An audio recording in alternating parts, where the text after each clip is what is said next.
Hello learners, welcome to my channel. आज हम आपको CFT यानी कि क्रिस्टल फील्ड थ्योरी के बारे में बताने जा रहे हैं। क्रिस्टल फील्ड थ्योरी लिगेंड और मेटल के इंटरेक्शन की बात करता है। तो हम इसमें जानेंगे कि लिगेंड और मेटल किस तरीके से इंटरेक्ट होते हैं।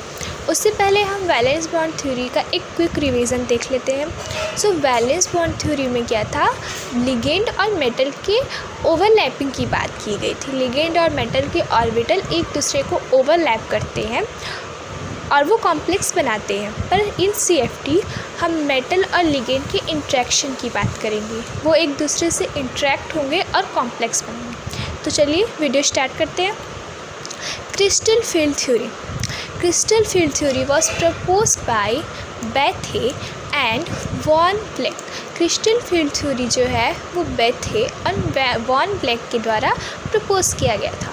So next point, the attraction between the central metal and ligands in the complex is considered to be purely electrostatic। तो यहाँ पे क्या कह रहा है कि जो सेंट्रल मेटल होता है और लिगेंड होता है वो दोनों जब जुड़ते हैं तो वो पूरा कॉम्प्लेक्स होता है जो इलेक्ट्रोस्टैटिक शो करता है। यानी कि this is the plus and this is the minus, यानी कि ये मेटल जो है वो प्लस होता है और लिगेंड जो होता है वो माइनस होता है। और इन दोनों का जो इंट्रैक्शन है वो प्योरली इलेक्ट्रोस्टैटिक होगा।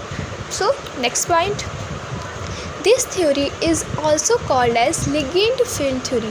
क्योंकि इसमें मेटल और लिगेंड के इंट्रैक्शन की बात की गई है तो इसलिए हम इसे लिगेंड फील्ड थ्योरी भी कह सकते हैं। Next point, this theory explain the interaction between the metal ion and ligand in two way. तो इस थ्योरी में मेटल और लिगेंड के बीच का इंट्रैक्शन की बात की गई है दो तरीक़ों से। First, electrostatic attraction.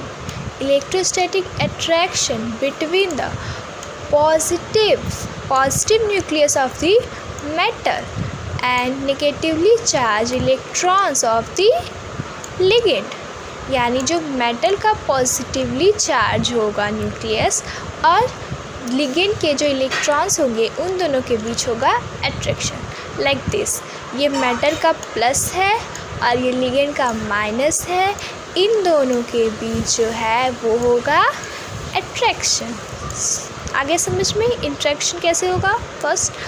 तो सेकेंड है electrostatic repulsion force between the electrons in the valence shells of the metal ion and ligand electron. यानी कि ये कहना चाह रहा है कि जो मेटल के वैलेंस शेल में इलेक्ट्रॉन होंगे और जो लिगेंड के इलेक्ट्रॉन होंगे उन दो में रिपल्शन लगेगा। जैसे कि देखिए अब इसके बीच क्या लगा था, अट्रैक्शन। तो सिर्फ कोई भी अगर हम मेटल लेंगे तो उसके न्यूक्लियस में प्लस चार्ज होगा लेकिन इलेक्ट्रॉन भी तो होगा ना उसमें। तो इसका इलेक्ट्रॉन और इसका जो इलेक्ट्रॉन है उन दोनों के बीच रिपल्शन लगेगा। क्या लगेगा, रिपल्शन।